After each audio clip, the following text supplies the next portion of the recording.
Assalamualaikum warahmatullahi wabarakatuh. Pada kesempatan ini kita akan belajar tentang infeksi nosokomial. Pengendalian infeksi nosokomial di instansi pelayanan kesehatan merupakan bagian yang tidak terpisahkan dari kerangka pasien seperti. Salah satu parameter pelayanan kesehatan yang baik adalah terkendalikannya angka kejadian kasus infeksi nosokomial, yang mana infeksi nosokomial adalah salah satu indikator tolak ukur dalam pelayanan kesehatan. Sedangkan pengertian infeksi nosokomial sendiri adalah infeksi yang terjadi di rumah sakit atau fasilitas pelayanan kesehatan setelah dirawat. Infeksi nosokomial adalah jenis infeksi yang menyebar di rumah sakit dan fasilitas pelayanan kesehatan lainnya yang berpotensi menginfeksi pasien, pengunjung, dan petugas kesehatan.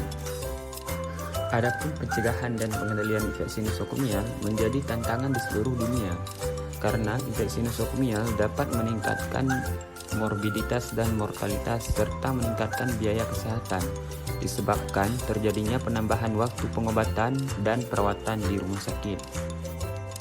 Nah, bagaimana penyebaran infeksi nosokomial? Penyebaran infeksi nosokomial terjadi dengan dua cara. Yang pertama adalah kontak langsung dan yang kedua adalah kontak tidak langsung. Kontak langsung adalah menyentuh langsung jaringan lunak atau lesi infeksi, darah atau saliva pasien. Sedangkan kontak tidak langsung melalui media perantara yang terkontaminasi mikroorganisme patogen dari darah atau saliva pasien terinfeksi. Contohnya alat medis yang sudah terinfeksi dengan darah pasien. Seberapa berbahaya sih infeksi nosokomial? Infeksi nosokomial yang tidak segera ditangani dapat menyebabkan berbagai komplikasi seperti infeksi jantung atau endokarditis, infeksi tulang atau osteomilitis, infeksi pada selaput pelindung organ pencernaan atau peritonitis, gagal ginjal, kumpulan nanah di dalam paru atau abses paru, kerusakan organ, pembusukan organ atau gangren, gagal nafas, dan yang terakhir adalah penyembuhan luka yang lebih lambat.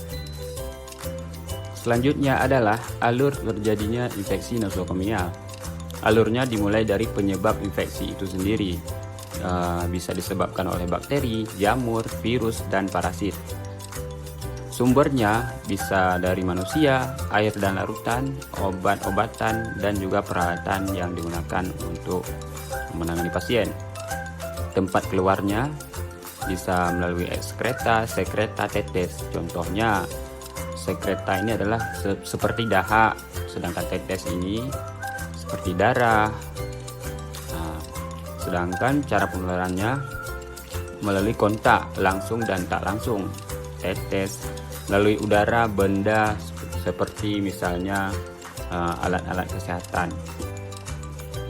Sedangkan alat masuknya lapisan mukosa, luka, saluran cerna, urin, dan nafas. Contohnya yang di luka, alat medis yang sudah dipakai untuk pasien. Yang lainnya sudah terkontaminasi dengan darahnya, dipakai untuk pasien yang luka yang lain, bisa menyebabkan penularan penyakitnya.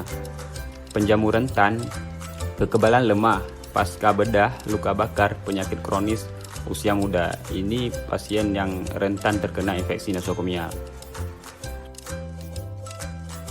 Setelah kita mengetahui bahaya pengertian atau teori tentang infeksi nosokomial, kita juga harus mengetahui tentang cara pencegahan infeksi nosokomial, terutama bagi kita tenaga kesehatan. Ada apa saja sih pencegahan infeksi nosokomial? Cara mencegah infeksi nosokomial yang pertama adalah dengan mencuci tangan 6 langkah menggunakan air yang mengalir. Langkahnya adalah yang pertama, gosok kedua telapak tangan. Yang kedua, gosok punggung dan sela-sela jari tangan kiri dan kanan, dan juga sebaliknya. Yang ketiga, gosok kedua telapak tangan dan sela-sela jari. Yang keempat, jari-jari sisi dalam dari kedua tangan saling mengunci.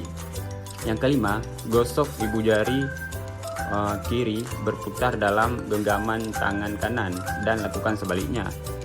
Yang keenam adalah gosokkan dengan memutar ujung-ujung jari dengan tangan kanan di telapak tangan kiri dan juga sebaliknya. Selanjutnya, cara mencegah infeksi nosokomial yang kedua adalah dengan menggunakan alat pelindung diri sesuai dengan SOP. Yang mana bila kita lakukan tindakan yang bersifat ringan seperti membersihkan luka lecet, itu cukup dengan memakai sarung tangan, masker, dan juga memakai face shield kalau ada.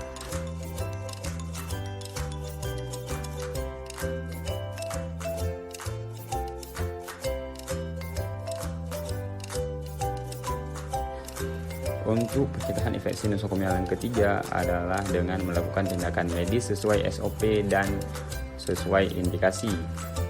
Contohnya seperti yang sudah kita bahas tadi, setiap kita mau melakukan tindakan medis, kita harus cuci tangan, menggunakan APD, itu termasuk ke dalam SOP tindakan medis. Yang keempat adalah kita harus menjaga kebersihan lingkungan. Sedangkan yang kelima adalah mencuci instrumen medis. Mencuci instrumen medis di sini ada beberapa tahap. Yang pertama, kita harus melakukan cuci tangan 6 langkah dulu sebelum mencuci instrumen medis.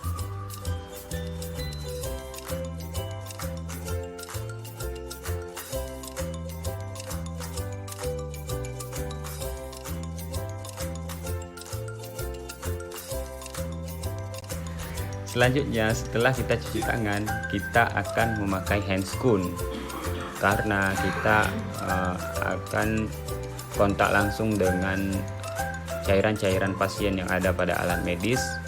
Makanya kita harus memakai APD secara lengkap. Contohnya seperti video ini. Untuk cara mencuci alat medis yang sudah dipakai adalah yang pertama, kita siapkan 2 wadah yang diisikan dengan air. Wadah yang pertama, kita tuangkan larutan klorin dan kita rendam alat medis yang sudah dipakai tadi sekurang-kurangnya 10 menit. Setelah alat medis direndam ke dalam larutan klorin selama 10 menit, kita isi wadah yang satu lagi atau kita tuangkan sabun. Setelah kita tuangkan sabun, alat yang tadi kita pindahkan ke dalam larutan sabunnya. Kita sikat, kita bersihkan sampai bersih ya. Kalau ada noda darah, ada hitam-hitam, kita bersihkan. Setelah itu kita cuci alatnya sampai bersih dari air yang mengalir.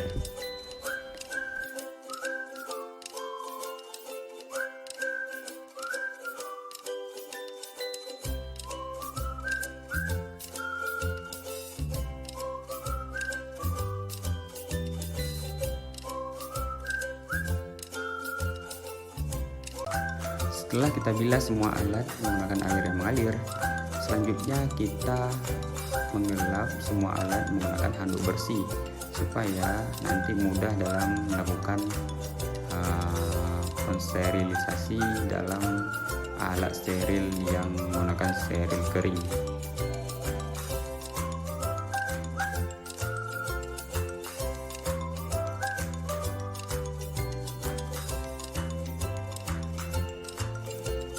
Nah, itulah beberapa cara yang bisa dilakukan oleh kita untuk mencegah dan mengendalikan angka kejadian infeksi nosokomial. Semoga bermanfaat dan menambah wawasan bagi kita semua. Stay safe, stay healthy. Terima kasih. Wassalamualaikum warahmatullahi wabarakatuh.